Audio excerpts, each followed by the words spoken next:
Everyone.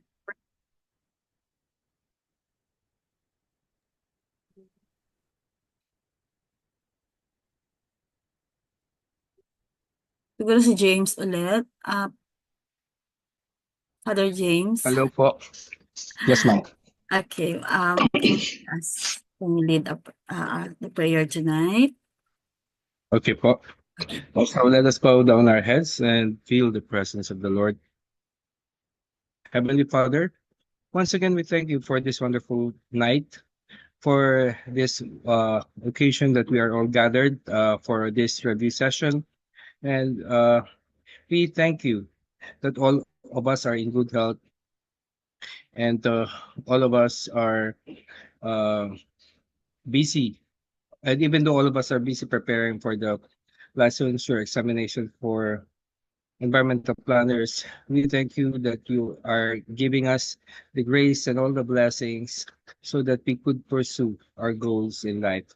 Once again, bless our facilitator and our reviewer so that they will have the stamina and the courage to teach us what she knows and that will help us pass the licensure examination. Again, dear Lord, bless all of us, and we hope that you will continue guiding us as we pursue our dreams to become licensed environmental planners. All of this we ask in Jesus' name we pray. Amen and amen. Father, Son, Holy Spirit. Amen. And thanks, James. So we still have remaining subtopics under zoning ordinance. So we will do that for tonight. We will just finish. Okay, just a moment.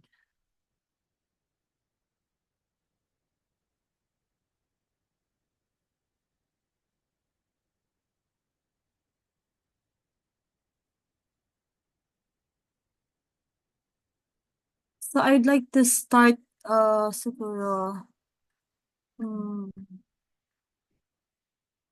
for those who were not present last time, we can start with the zoning ordinance dyan.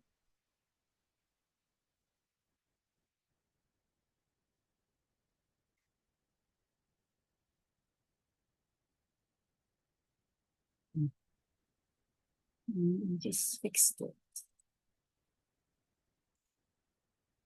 So what can I say about definition of ordinance?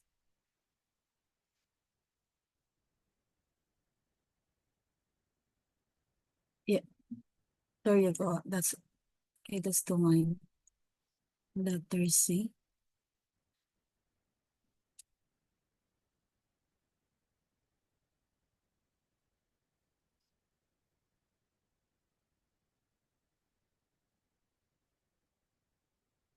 Just a moment dyan, ha? Everything Amen. is, everything is okay. Frozen on my side.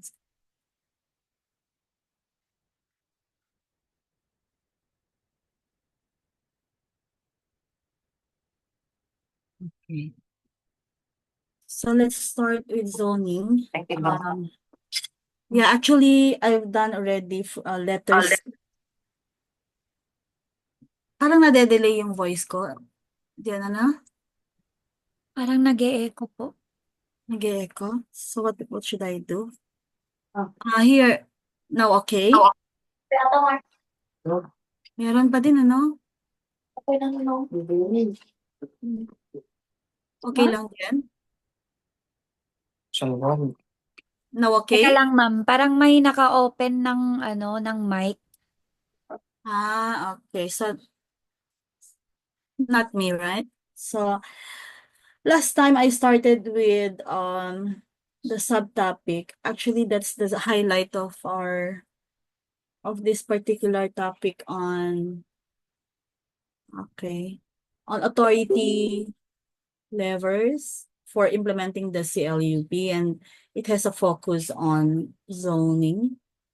So I already started with page 5, but I will still I will restart with defining zoning to give a good background, especially for those who were not present. So, zoning is the division of a city or municipality, okay, into districts or zones, each with specific regulations on land use. It serves also as a spatial planning tool that ensures that proper location of activities, preventing land use conflicts and promoting sustainable urban development. That's the generically, so that's the how we define zoning. It has also a legal definition, that according to the guidebook of HLURB, specifically on sustainable land use planning and management.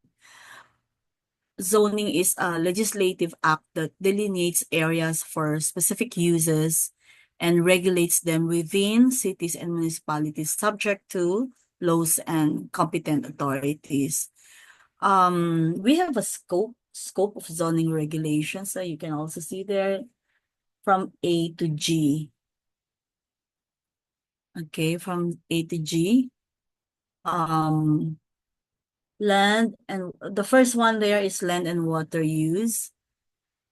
Yeah, it determines where specific types of land use, such as residential, commercial, industrial, agricultural, institutional, open spaces, conservation, and many more are permitted. So it determines where specific types of land use are permitted. It also ensures compatibility by separating conflicting land uses. Also under land and water use, it manages coastal and water zoning for aquaculture, marine protection, and navigation. Also, it helps preserve ecologically sensitive areas such as watersheds and wetlands. So, for example, I'm still in letter A. A city may designate buffer zones, although it's in letter G, but when about land and water regulations, a city may designate buffer zones along riverbanks to prevent flooding while maintaining natural habitats. So,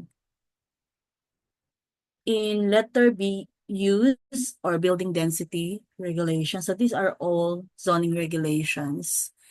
It defines the intensity of land use by regulating floor area ratio or FAR, which determines how much building space can be constructed relative to lot size. Through this regulation, it helps prevent overcrowding and ensures adequate open spaces, air circulation, and emergency access, among others. Then it also promotes land efficiency while balancing development with infrastructure capacity. One of the examples of these regulations, I'm still in letter B, is high-density zoning districts may allow mixed-use developments with commercial spaces on lower floors and residential units above. So, then we go to letter C, building heights regulation. So, it specifies maximum allowable building heights based on zoning classification. So how could we benefit from this regulation? It prevents obstruction of natural light, ventilation, and scenic views. It also protects airspace zones, especially around airports and military services. So, for example, cities may implement view corridor zoning, ensuring that new developments do not block scenic landscapes or historic landmarks. Sorry, remember the case of regarding Torre de Manila. yeah, Torre de Manila. So What was the final judgment there? I forgot. That was a long time, right? Try to research on Torre de Manila. So what happened there? Because in the eyes of, among legislators, so they have a different perspective, and then in the view of a planner, in the view of an engineer, or of a heritage planner. So it has been indeed controversial, right? It has been controversial such that Torre de Manila is a high-rise residential building built by DMCI Homes in Ermita, Manila. So it has been controversial due to its proximity to the Rizal Monument. So that's the one that they have yeah, for especially for heritage planners, and has been publicly known it as a national photo bomber. So you remember that? And a national disgrace to Rizal. So, very Parang ano po, dinismiss hmm? po parang Dismiss. dinismiss ng Supreme Court po because lack of jurisdiction yata. Oh, really? So let me check that later. Let's see how the Supreme Court decided on that. And nakarating ba sila sa Supreme Court? Yes ma'am, mayroon siyang case digest eh. Meron So, ba? opo. Hmm, tingnan nga natin. Torre de Manila. So if that's the one, I think it was nakarating pa sila sa NBank, hindi division. So the Supreme Court NBank with a vote of 9-6 decided on April 25 to lift the temporary restraining order on Torre de Manila and allowed construction to continue despite impassioned protests by heritage advocates. So, oo nga. So that was GR number 213948. Okay. So tingnan ko. I can make my own case digest here without looking on that. I need to read first and then I'll share it to you. So okay. Where am I? I think I'm now it's still there, no? So area standards. Okay, and lot development requirements. So these area standards defines minimum lot sizes and setback distances to maintain orderly development. It also ensures provision of parking spaces, open spaces, and green areas, and addresses requirements for fire safety, sanitation, and disaster resilience, like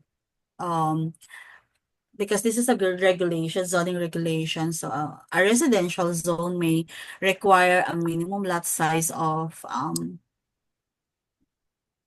150 square meters to prevent excessive subdivision and overcrowding. So that's just an example of area standards.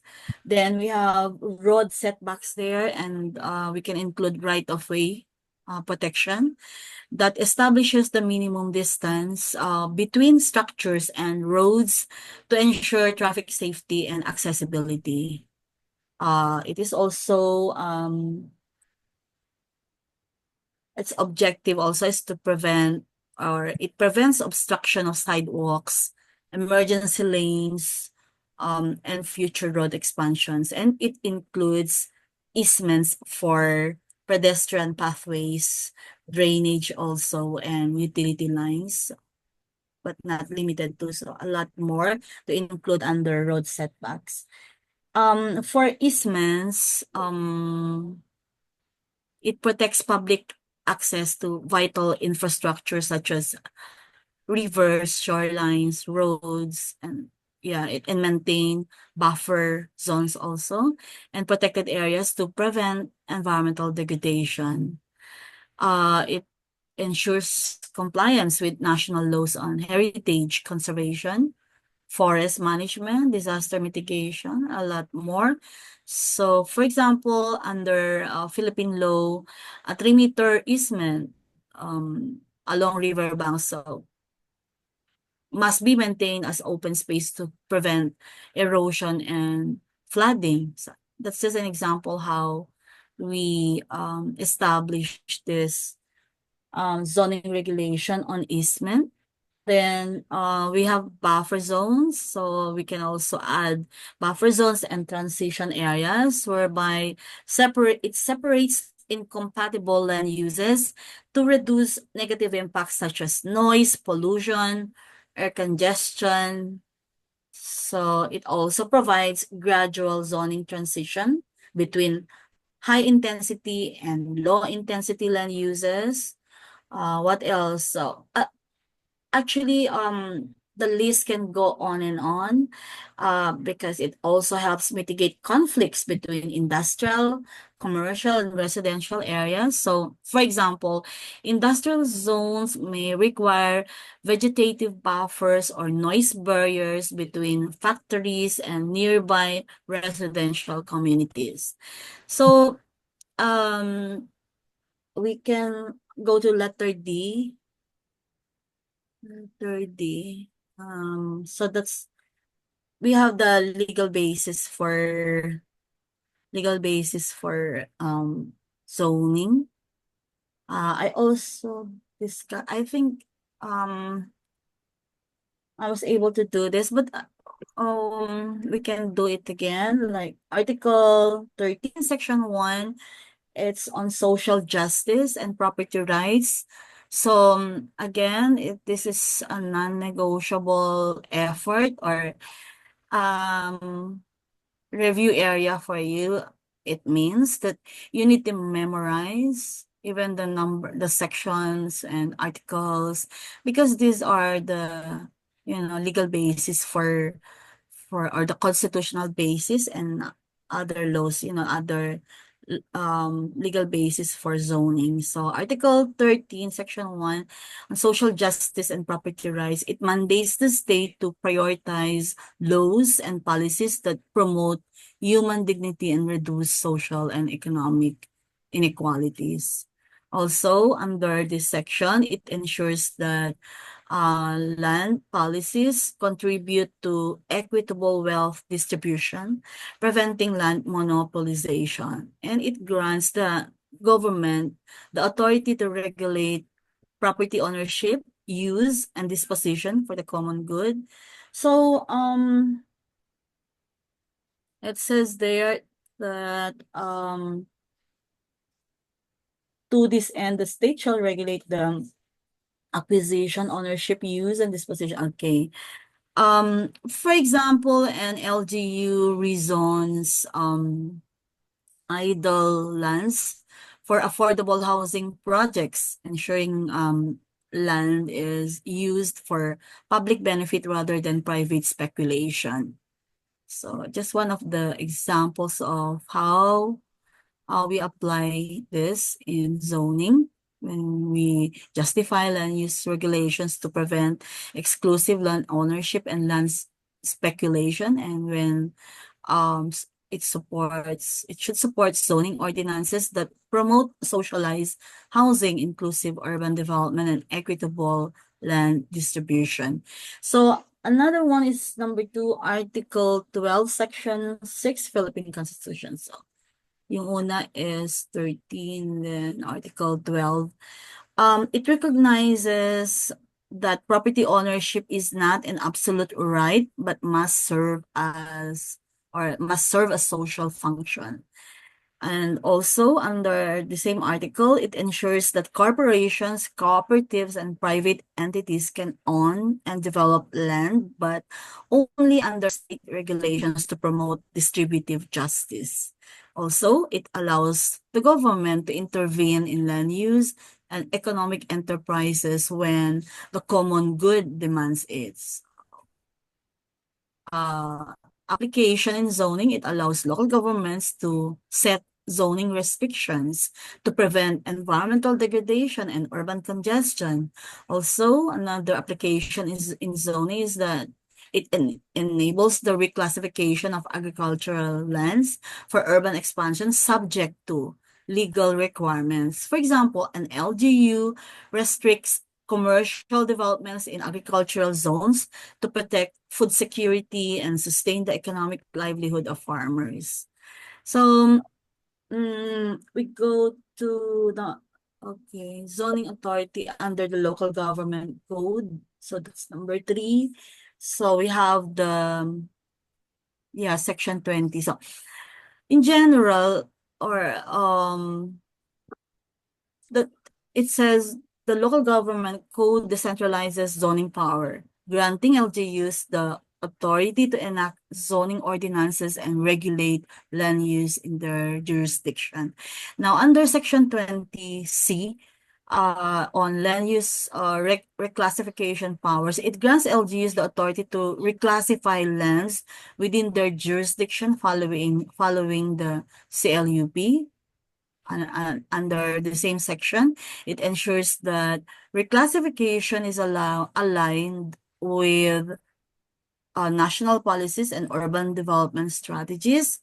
Also, under the same section, it requires public consultations and national government approvals for large-scale reclassifications. And how do we apply this section in zoning? It allows cities and municipalities to change land use designations based on economic and social needs. Another one is it regulates urban expansion, ensuring that land use conversion does not disrupt long-term planning objectives. For example, a municipality reclassifies farmland into industrial zone, provided that proper assessments are conducted and compensation is provided for displaced farmers. Easier said than done, but it should be a difficult process for LGUs. So sections 447, 458, 468, should be easy to memorize. Madali lang yung 458, 468, but the 447, so depends on you on maybe 458, 468. So 447, you add 1 to the middle number, it becomes 5, and you add 1 to the number 7 also, it becomes 458, right? Or if you go backwards, you just have to reduce 5 minus 1. 5 minus 1, and then 8 minus 1, so 7. So you're able to remember section 447. So because 458 and 468 is easier to memorize. So if you forget 447, so that's what you can do. Otherwise, you can memorize that 447, 45. So it could be easy. So under these sections, it specifies the power of the Sangguniang Bayan, Sangguniang Panlungsod, and Sangguniang Panlalawigan in land use regulation. Also, it empowers LGUs to pass zoning ordinances subject to review and approval by higher government agencies. So there are key zoning functions of LGUs. So prescribing reasonable limits on property use to prevent urban sprawl and land misuse. Another also is adopting CLUP as the primary guide for development. So these are the key zoning functions of LGUs. Also, reclassifying lands with municipal and city jurisdictions, ensuring land development aligns with strategic plans, and enacting zoning ordinance that integrate environmental considerations, disaster resilience, and infrastructure needs, among others. For example, a city implements height restrictions in heritage districts to preserve architectural landmarks and ensure compatibility with the surrounding urban environment. So just an example on how we frame zoning. Yeah, we apply it. And so we have legal implications. Zoning laws derive their authority from police power, not eminent domain. Okay, so LGUs do not need to compensate property owners when implementing zoning restrictions, for example, height limits, density controls. And however, if the government takes land for public use, for example, for road widening, compensation must be provided under eminent domain laws. Actually, it's not a planning question, but I just saw that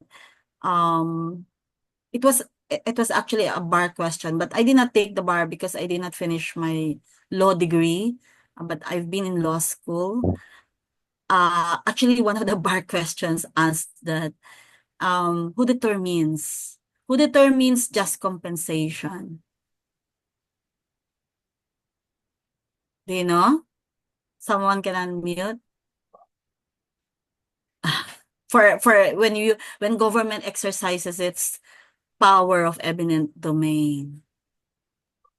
So who? Assessors, ma'am. Assessor?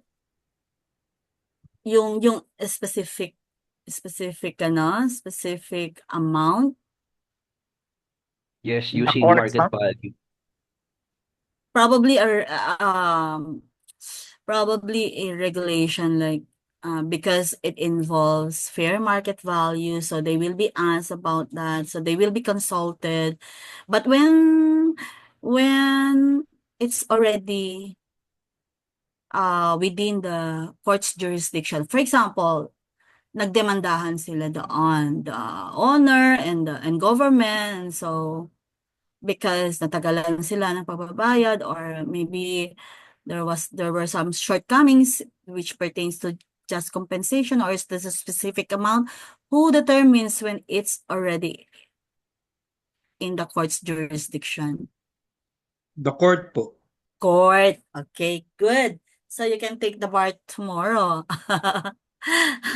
So very good. So it's not some would answer DPWH or assessor or something, but yeah, that's how we answer questions, that it should be responsive. Okay, it depends on how so it's one of the strategies actually in preparing for the environmental planning board.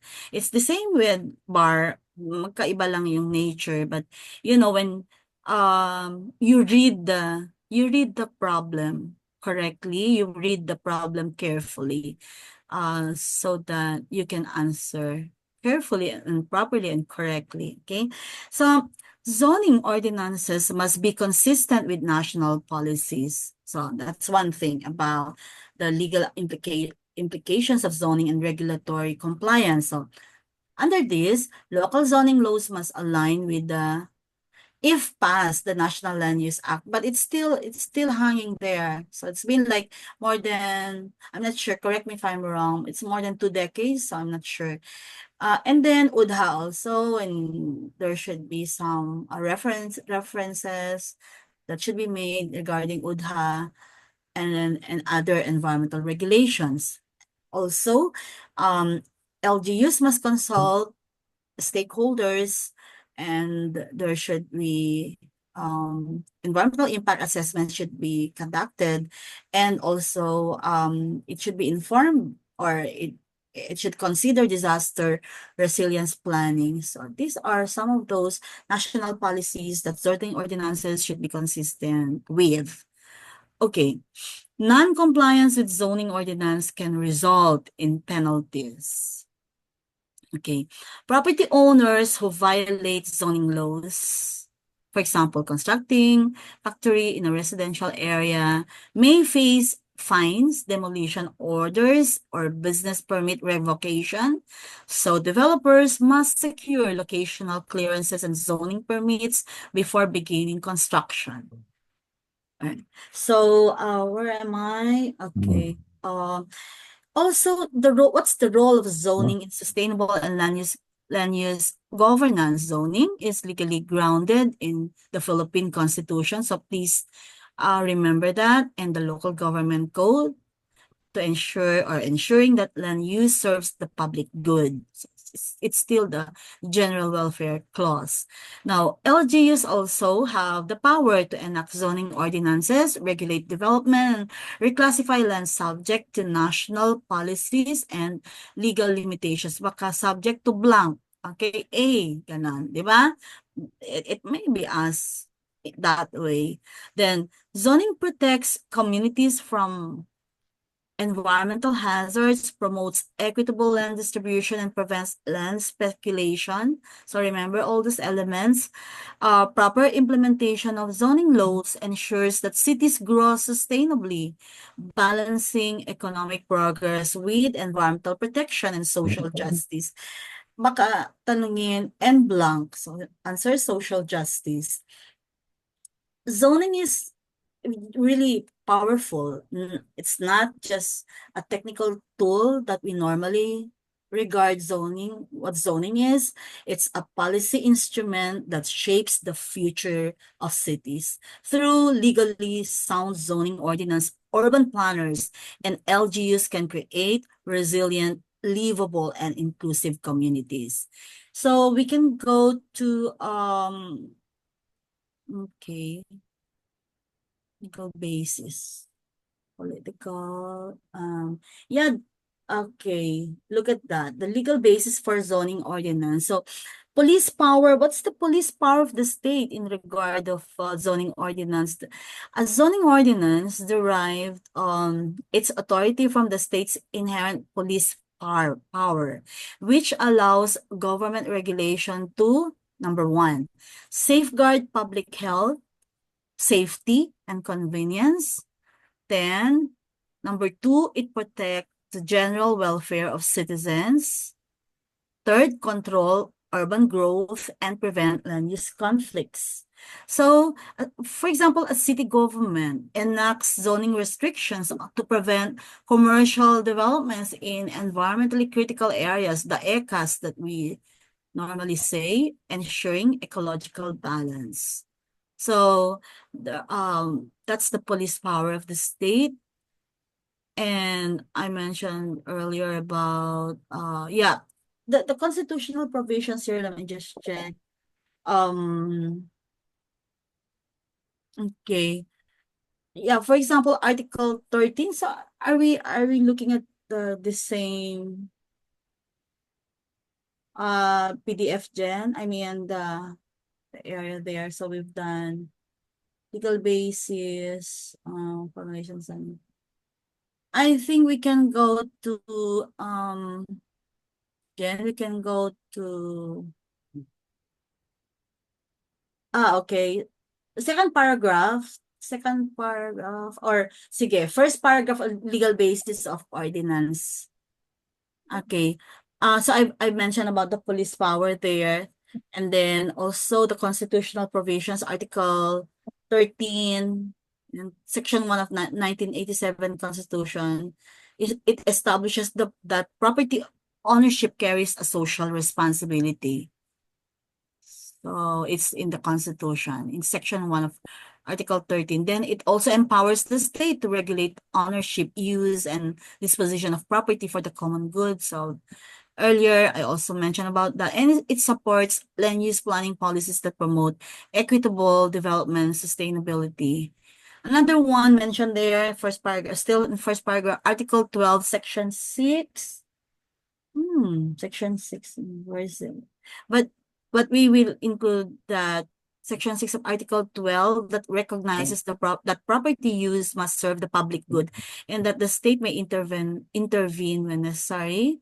Also, under the same article, it allows LGs to control land use to promote sustainable development, social justice. So, when a city is underutilized or idle, so a city reclaims underutilized land for socialized housing, for example, to ensure equitable access to urban space. Then the role of the sanggunian, that's second paragraph, the formulation, the zoning order. The local sanggunian should ensure that it's formulated through a broad participatory and consultative process so that it becomes a product of social consensus.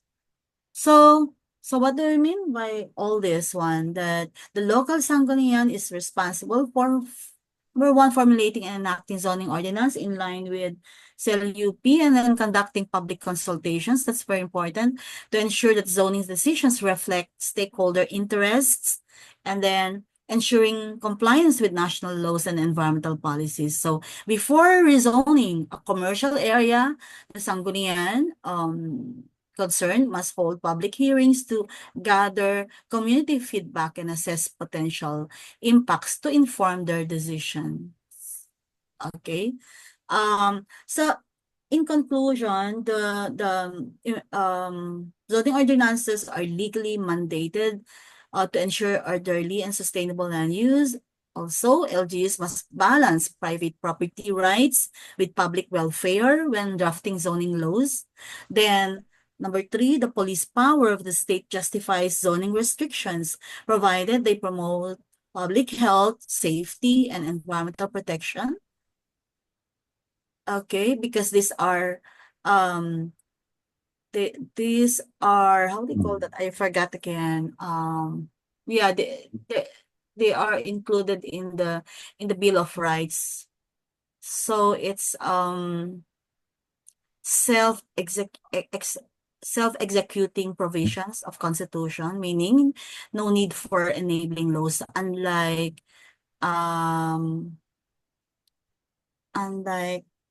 what other provisions of the Constitution, that it needs enabling laws because they're not self-executing. So do you know what's happening with the Tulfo brothers? Right? So you know that, right? Ano yung what was the case filed against them? Why they're being disqualified by COMELEC? Citizenship, ma'am. Yeah, that they're not natural born. So that's the number one qualification, is natural born, right? But there are no enabling. So it's not self-executing kasi yung yung what's that? I forgot. Ano na yung when families are involved, sorry. Political dynasty po. Political dynasty. So there are no enabling laws yet for political dynasty. So it could be very difficult to invoke even if it's in the Constitution, but it's not self-executing. And so it's it requires enabling laws. And so it would be difficult to pinpoint really if that's if they need to be disqualified based on political dynasty, right? So, but if it's about the qualifications, then it could be it's a different story, right? So, okay, we're not in law class, but I just want us to relate to the Constitution. Now, because many times, provisions in the Constitution were asked in the board exam of environmental planning. So, okay, public participation. We should always remember that public participation is crucial in zoning legislation, ensuring that land use policies align with community needs. So, there again, I say it's more than just regulatory tools. They're instruments of sustainable development that to make sure and to ensure that cities remain livable, resilient, and inclusive. So we can go to political. Okay, letter F. If we can adjust that, okay. Political as well as technical implications of zoning. It's very important. And that's why planning is blank and blank. Planning is both technical and political. Ganon. So, it's also, or it has significant political and social implications as it affects property rights, government authority, and the balance between private ownership and public interest. So, in regard of political implications of zoning, there should be withdrawal from individual property owners of their right to develop their property. So while landowners continue to enjoy all the other rights to their property, owners can no longer decide on their own what use to make on their property. So zoning limits a property owner's autonomy by regulating how land may be used. While landowners retain ownership rights, they cannot freely determine how to develop their land without government approval. And this regulation is justified under the police power. Okay, baka tanungin, which power is being applied in this particular context? So it's the police power of the state ensuring that land development aligns with public welfare and sustainable growth. So if you are aware of the controversy in the Chocolate Hills, all right, that's a natural monument. Okay. However, there are private titles within the area. So they are restricted to use that in their they cannot really use that for a use that they desire because the only reason there is even if they invoke that, okay, we have a title, but it's because it is a protected area, and then it was declared in 2024 that it's 2024, no, 2023, it was declared as a UNESCO, okay, UNESCO area. So it was they succeeded in making it as a UNESCO site. So but it remains, but it's still the fact remains that it's a protected area. So the legislators would say, I mean, at the Senate level, the upper house, they say malas mo lang if your private property is located in a protected area. So no more, no less, no further discussions. Okay, game over for you, because you cannot insist to build a commercial or a resort in Chocolate Hills, for example. So that's an exercise of the police power of the state. Okay, so but there are key considerations. For example, preventing land use conflicts like industrial areas or factories in residential areas, or it controls urban expansion. I mean, zoning controls urban expansion to avoid congestion and resource depletion. And it also ensures safety, environmental protection, and economic viability, etc. So we have a long list there. So a private developer cannot convert an agricultural lot into a commercial complex unless the LGU rezones the land and issues development permits. So we also have in letter B, transfer of development rights. So this is an instrument or a tool. We normally call it TDR. This is transfer of development rights, or TDR, from individuals to society via LGU regulation. Zoning shifts decision-making power from individual landowners to the local government. And before land can be developed, owners must secure zoning clearance, permits, and compliance certifications. So this process ensures that the development aligns with social equity and general welfare objectives. Again, we see that it's in the Constitution. These are constitutional provisions. And the key considerations there are, number one, it promotes fair land distribution and responsible urban planning. It prevents land speculation and monopolization by a few elite landowners, and it balances private property rights with social justice and equitable development. For example, a property owner in a high-density area must comply with setback, open space, and building height requirements, ensuring that urban development benefits from both the owner and the surrounding community. So, we can go to the technical implications of zoning, it means that it's a technical framework that guides spatial planning and land use management across an entire locality. So effective zoning must be comprehensive, addressing urban, rural, and special use areas while balancing private, public, and ancestral land rights. So for zoning to be effective, it must cover all territorial jurisdictions of the LGU and reflect a holistic land use strategy. So, okay, beyond urban areas,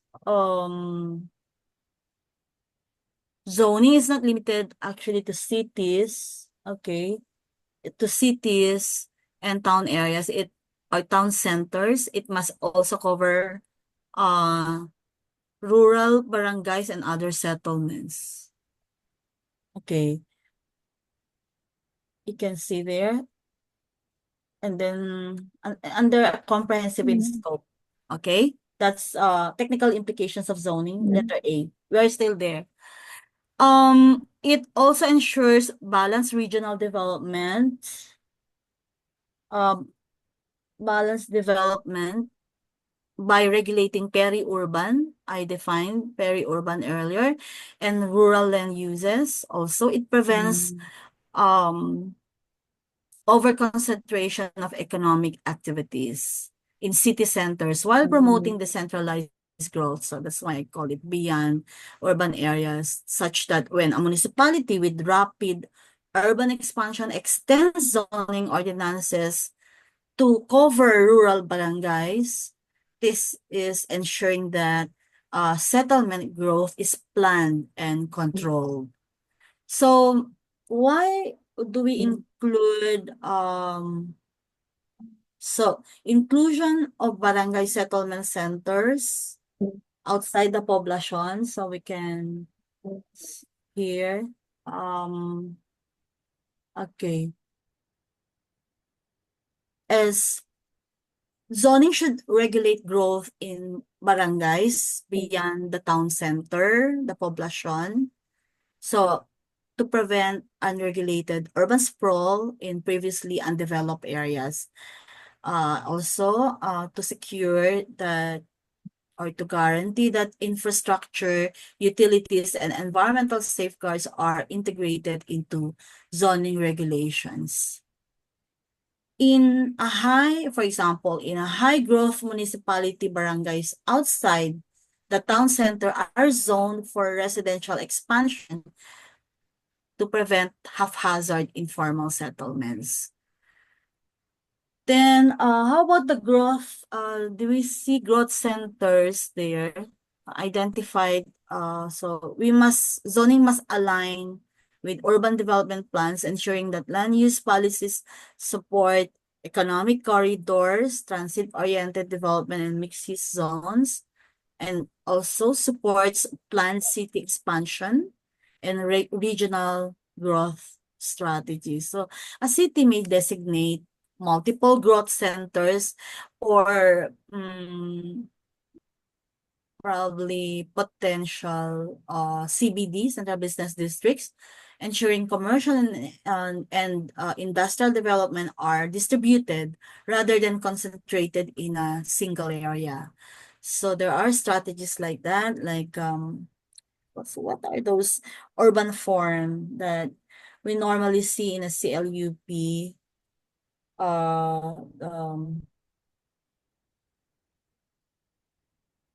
So later I will remember those strategies,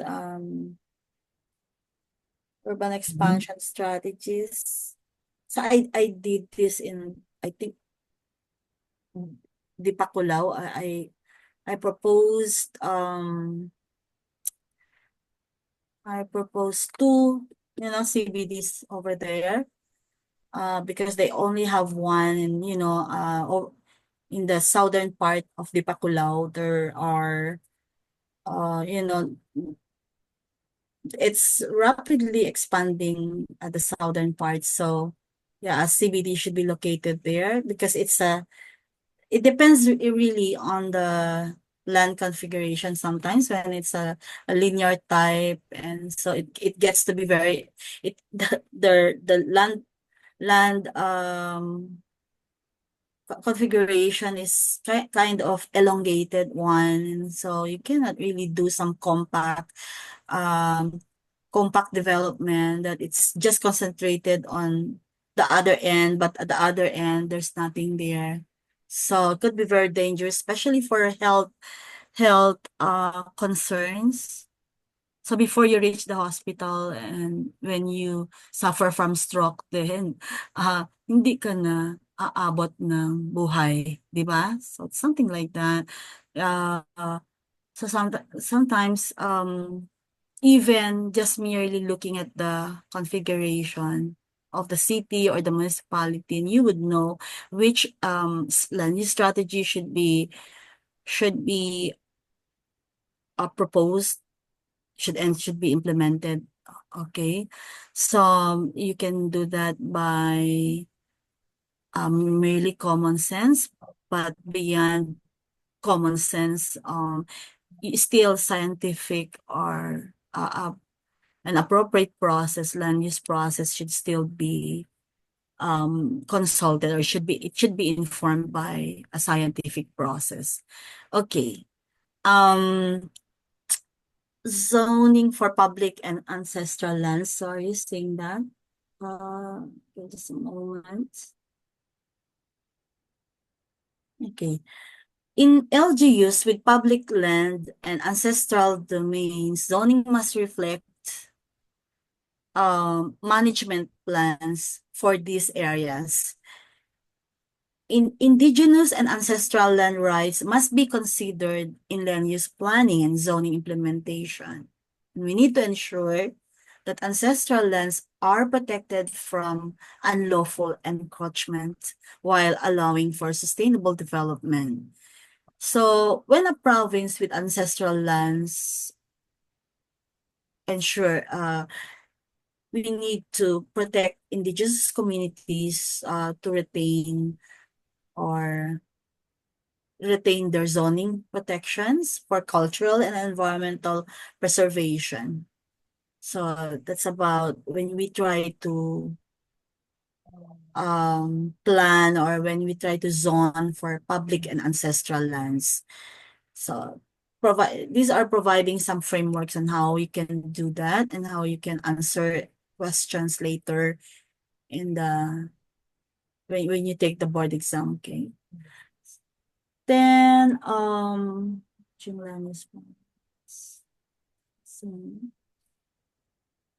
also zoning must combine 3 ownership categories and 4 general land use policy areas. So this is these are common board questions, especially the general land use policy areas.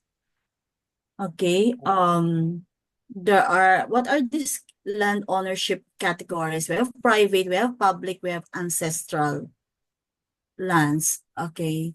And under 4 general land use policy areas, we have protected areas. What are these? These are the forest reserves. These are watersheds, conservation zones. Then we have settlement areas, residential zones, barangays, the rural areas, urban centers. So these are settlement areas. Then for infrastructure areas, these are occupied by roads, utilities, transport hubs, and many more. Then production areas. So make no mistake, these are agricultural zones, industrial parks, economic hubs. So a city ensures that new development projects balance economic expansion, again, environmental sustainability, social inclusivity. So by integrating all land use categories into zoning plans. How do we, okay, we are still in letter B, promotion of total catchment concept. Zoning should embrace both land and water use. It must also address water resources and catchment areas to ensure sustainable environmental management. So the total catchment concept integrates land and water use planning, recognizing the interdependence between upstream land use activities and downstream water quality. So, number one, combined land and water use zoning. So there are key points here. For example, upper catchment areas. So what are these? We have the forests, mountains, agricultural lands. So they directly affect downstream water bodies, our lakes, our rivers, reservoir. And another one is that zoning should align land use with water quality objectives so that we can ensure that human activities upstream do not degrade water resources downstream. Also, holistic land and water zoning improves watershed management, flood control, pollution prevention. So, a municipality, an example is a municipality with a major river system establishes protective zoning for watershed areas while designating controlled zones for agriculture and tourism to prevent excessive water pollution. Then, LGU authority over water-based uses. Okay.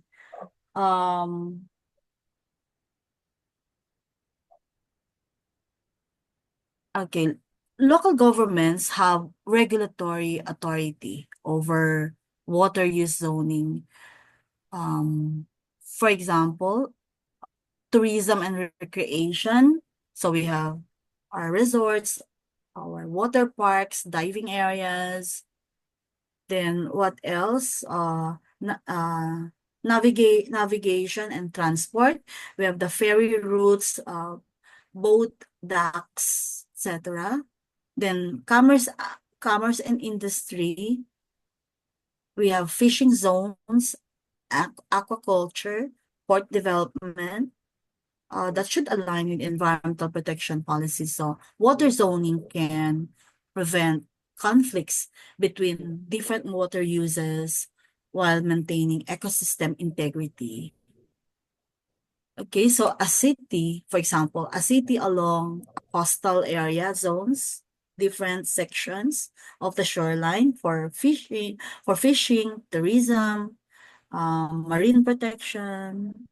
Okay, ensuring again that economic activities do not harm coral reefs and other marine biodiversity.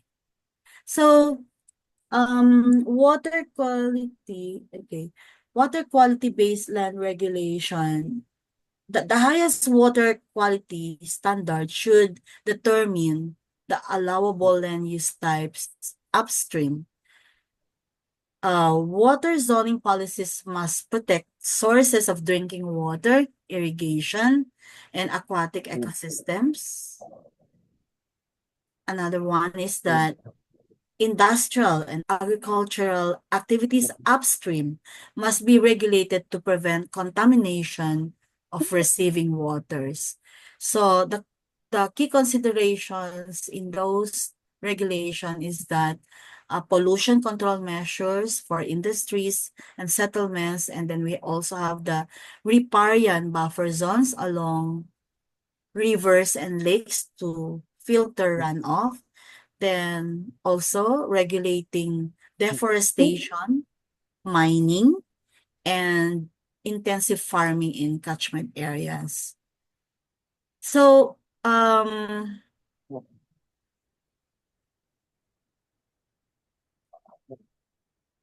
zoning for sustainable water management. So I'm just concluding now, this zoning for sustainable water management, that water zoning must be integrated with land use planning. And LGUs have the authority to regulate water-based land uses, and then high water quality standards should dictate land use policies. So we can go, okay, so emerging land use zoning problems. Are we still there?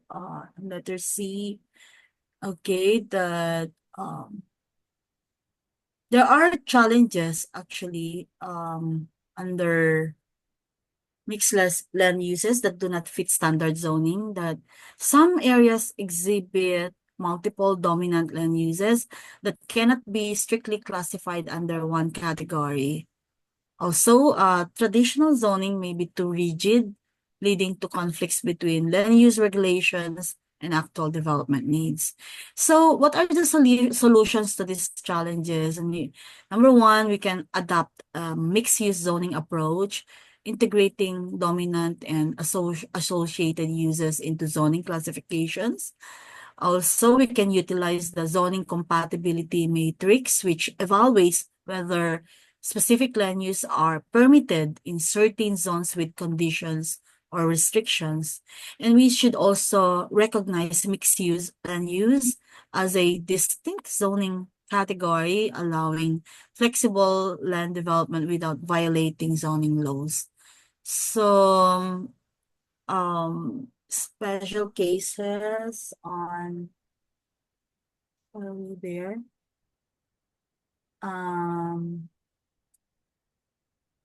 There are special cases like historical, cultural, and redevelopment zones, whereby among those challenges under these special cases are old town centers and colonial districts. For example, Spanish and American era zones do not fit into modern zoning categories.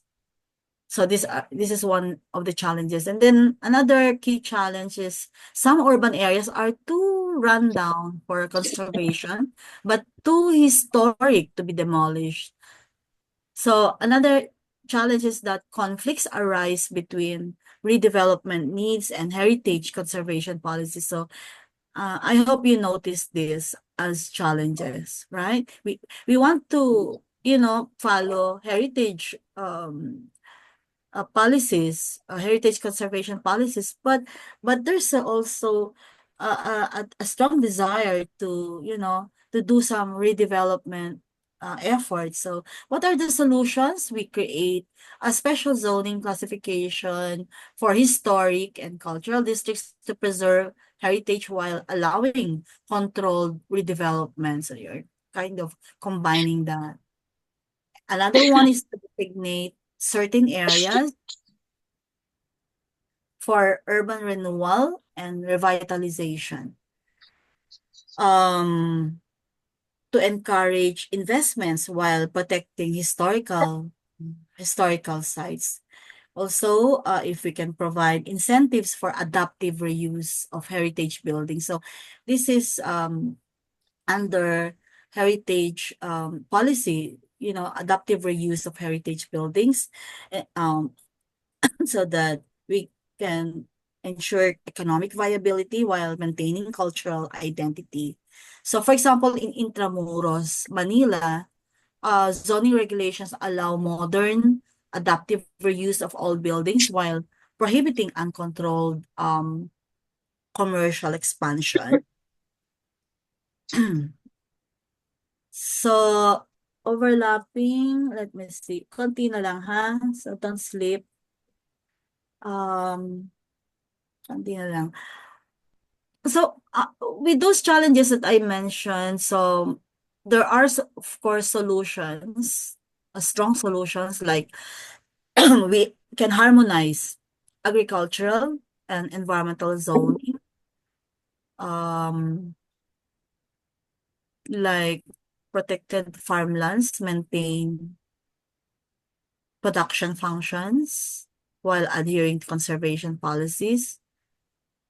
the TDR. Okay, I will be providing a more in-depth lecture on transfer of development rights. I think it's an important concept.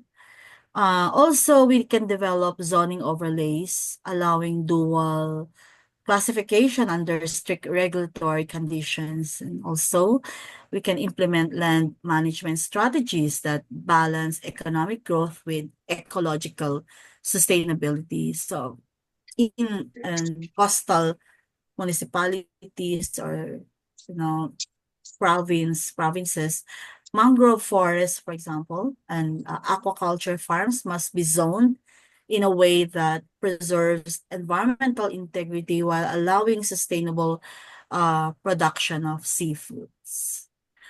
Then, how about dual land? Did we see dual land there? Dual land classification. The agricultural lands as production areas. I think this is really a good you know learning for all of us, like agricultural lands as production areas, where rice lands, for example, and coconut plantations are, because they're vital for food security and economic sustainability. So we can apply, what are the laws involved here? We have the RA 8435. It's the Philippine Agriculture and Fisheries Modernization Act, the AFMA, please remember this law, the AFMA and the Coconut Preservation Act, that could be applied to protect these lands from land conversion. However, intensive farming practices can cause environmental degradation, right? Necessitating conservation policies as well. How about agricultural lands as protected areas? I mentioned earlier, agricultural lands as production areas. Now, as protected areas, some farmlands are located within ecologically sensitive zones, such as watersheds, river basins, and coastal areas. So we need to consider that. These are challenges, okay? And then the NIPAS or the NIPAS law covers certain agricultural lands for conservation purposes. Also, another challenge is classifying these lands under production alone may lead to deforestation or soil erosion and loss of biodiversity. So if we just classify it under production areas. So there are solutions also could be strategic to balance productivity and conservation. For example, apply the precautionary principle that when conflicts arise, lands should be classified under the more stringent category, which is protected area. So it's a PA. And then when we adopt zoning overlays as a solution, then LGs can implement multiple zoning layers, allowing both agricultural use and environmental protection. For example, agroforestry zones where regulated farming is allowed under strict conservation policies. Then another solution is to implement spatial agricultural protection zones, the SAPZ, because it prevents the uncontrolled conversion of rice lands and coconut plantations into commercial or industrial areas. So in this way, we can ensure that economic benefits are balanced with ecological preservation. So, for example, a province designates certain farmlands as both agricultural production zones and ecological buffer zones, allowing sustainable farming but prohibiting land conversion for urban expansion. So the other laws here, so I mentioned about 8435 on AFMA. AFMA, this is quite I mean, it's something that it's not it's non-negotiable also for you. You need to memorize that RA 8435 AFMA. What are its implications in zoning? LGUs must integrate agricultural zoning provisions into CLUPs. So there should be, okay, this is mandatory, that there should be, you have to designate NAPAAD. So with 3-letter A's, meaning, what is the meaning of that? Okay, National Network of Protected Agricultural Areas and Agroforestry Development Areas. Is that correct? And the SAFTZ, you need to know you need to know how to spell out all this all these terminologies, or yeah, strategic agriculture and fisheries development. So SAFTZ, NAPAAD. They're these are guarantees to, these are strategies for land security or to secure food production. It also restricts the conversion of prime agricultural lands into other uses. So remember, NAPAAD, SAFTZ, RA 8435 for AFMA. Okay, under AFMA. So these are the efforts that we need to do. That these are the zoning, these are R 8435. Under 8435, it has key implications for zoning, and I mentioned about that. So RA 6657, which is the CARP, okay, or CARL, CARP. But we have the Comprehensive Agrarian Reform Law also, that agricultural lands under CARP cannot be converted to non-agricultural use without approval from DAR. So under this law also, it limits the ability of LGUs to rezone CARP lands for urban expansion requiring legal process for land reclassification. So there's a background noise. Jen, if you can look for the one making a noise, and so that I cannot be disturbed. So parang ano siya so it Okay gets na, ma'am. 20% of my attention. So okay. So then DOJ, it says here, letter C, DOJ opinion number 44. Non-agricultural lands designated before June 15, 1988 are exempt from CAR coverage. So we need to also remember them, and LGs must use the CLUP as the primary document. So that's easy. 7586 NIPAS. So this was already, this actually NIPAS RA 7586. Sometimes even if we have the ENIPAS already or ENIPAS, still this question is being asked, R 7586, that declared protected areas should not be rezoned for settlement, industrial, or commercial development. So that's the one that have been invoked in protected areas in Bohol. So it includes natural parks, wildlife sanctuaries, marine reserves, and watersheds that must be incorporated into LGU zoning ordinances. So for ENIPAS, it was not included here already.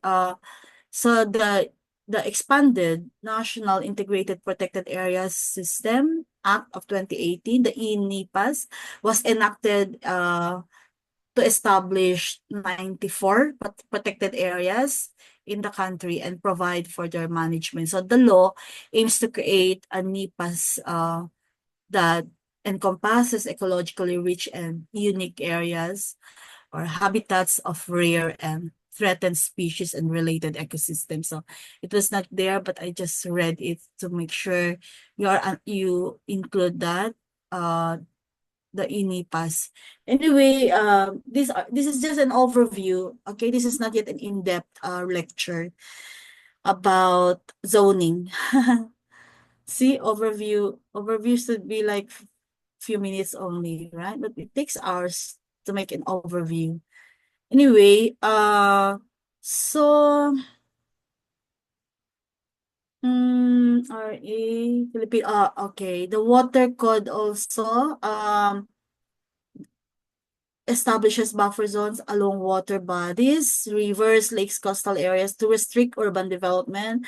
So, yeah, if you can check later if it's still current that LGUs must enforce setback requirements. But these are the setback requirements. 3 meters, urban areas 20 meters. But I think there are some update here, especially in agricultural areas. But I will check this in our in-depth lessons later.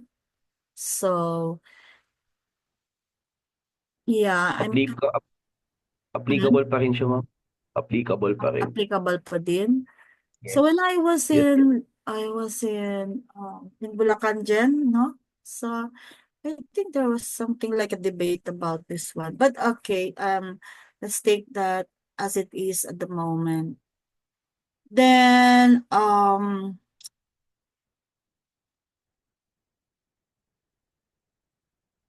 Code of RA 856, Code on Sanitation in the Philippines, okay?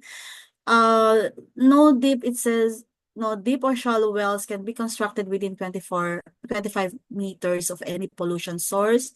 Protects potable water supplies from contamination caused by sewage, industrial waste, and human activities. And LGUs must zone well sites away from hazardous land uses such as landfills, septic tanks, and chemical processing areas. So there should be a standard there to guarantee or to ensure that you are at a safe distance from a specific, like factories, sewage treatment plants. And this one, boreal ground and water resource setbacks also. Yeah, boreal grounds must be located at least 50 meters away from rivers, lakes, and water supply sources to prevent groundwater contamination. Cemeteries should be zoned in areas that do not pose public health district, particularly near residential and agricultural zones. I think I had a presentation like in 2015 probably about cemeteries because it is a cultural there are also cultural issues here, and there are some municipalities, especially in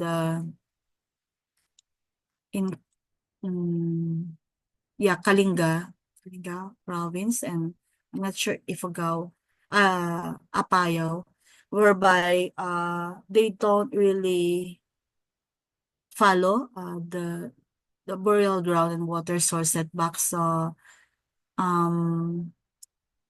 like they have backyard, backyard cemetery. They just bury their loved ones in their backyard. So okay, it's a cultural thing. So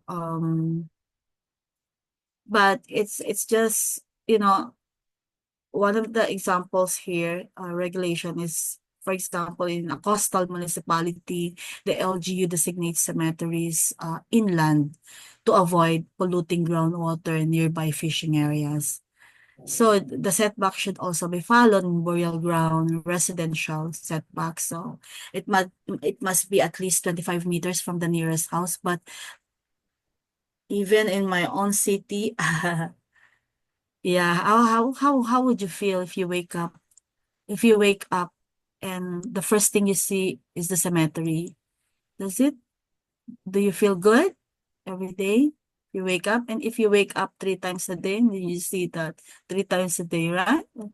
You wake up with the cemetery as a background. So, even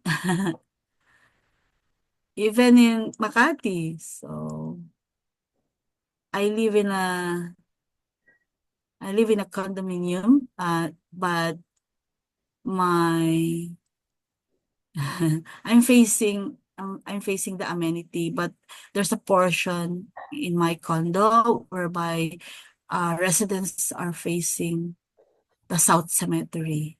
How would you feel that? And you know what? I'm not sure if I'm effective at, you know, cracking joke at 11 p.m. I'm not sure, but and there are residents in our condo. They're Chinese, Korean. So, before the pre-pandemic, you know what? We have like more than 90% are Chinese and Korean. So 90% are, so we feel that we're the foreigners. So, and then when they look down and then they go, oh, these are tombs. We thought these are small houses. And so it gets very funny, that when napagkamalan nila na yung tombs doon sa South Cemetery, there are small houses. So, yeah, is it effective? I cannot hear you. You laugh because you're muted, right? Diba? Diba, Siegfried? So I'm not sure if you're still awake, but okay. I think I can end my lecture there, but of course you need to also know the role of the LCE in zoning administration. So the LCE typically, of course, that's the mayor or governor, but he's the main enforcer of the zoning ordinance. It might be us, right? Working through the zoning administrator or zoning officer. So what are his responsibilities? So it might be us in the board. So the mayor as the LCE as the main enforcer of the zoning ordinance, he needs to ensure that all land use activities within the LGU comply with zoning regulations. Number 2, oversees zoning enforcement, planning, and legal compliance to avoid land use conflicts. And he appoints and supervises the zoning administrator, ensuring proper execution of zoning laws. So, what is the role of zoning administrator, zoning officer? He or she is responsible for the day-to-day implementation and enforcement of zoning laws, and their role is divided into 2 major functions: enforcement and planning. So, as an enforcer or enforcement function, he issues locational clearances. So under this, he ensures that new developments comply with zoning classifications. Then he also recommends variances and exceptions. I will be explaining in a more in-depth discussions in later regarding variances, what are variances, what are exceptions. Then he submits recommendations to the local zoning board of adjustments and appeals, the LZBAA, for special cases that do not conform to zoning regulations. He also monitors compliance with approved zoning plans. He conducts inspections to ensure ongoing developments follow zoning laws in coordination with PNP for enforcement. So he works also with law enforcement to stop illegal land use activities. So works with the fiscal or attorney to resolve zoning violations through legal action. Okay, so planning responsibilities is, di ba I mentioned about enforcement responsibilities? Then yung planning is he or she should be coordinating with DSUD for zoning amendments, and of course to update zoning regulations based on new development trends. He also facilitates the adoption of zoning ordinance by the Sangguniang, ensures that zoning updates align with local legislative approval processes. So, LZBBAA is the official local government body that reviews and decides on zoning-related appeals and variances. It provides checks and balances to ensure that zoning regulations are fair and flexible when necessary. They also have key responsibilities. Number one, reviews applications for variances. So that's the second to the last page. Reviews applications for variances and special exceptions. Hears and decides zoning appeals from aggrieved parties, interprets zoning regulations and resolve conflicts, provides policy recommendations to the LGU on zoning adjustments. So, for example, a developer requests a variance to exceed the height restriction in a commercial zone. So the LZBAA evaluates the application and decides whether to grant the exception. So, who comprise the LZBAA? It's chaired by the LCE, mayor or governor, and is composed of key technical and sectoral representatives, legal officer. He provides legal interpretations of the zoning laws, assessor, evaluates land values and property classifications. The engineer ensures technical compliance with land use regulations. The MPDC or the CPDC aligns with zoning decisions with urban planning goals. At least 2 representatives from the private sectors to bring in business and investment perspectives. 2 representatives from NGOs represents community and environmental concerns. So, in case of unavailability of any designated members of the LZBAA, the Sangguniang elects additional representatives to meet the required composition. So, if the LZBAA is not yet organized, the DSUD regional office steps in to perform its functions. So, why the LZBAA matters? To ensure flexibility in zoning enforcement by reviewing variances and appeals. Also, it provides a fair dispute resolution mechanism between developers, landowners, residents.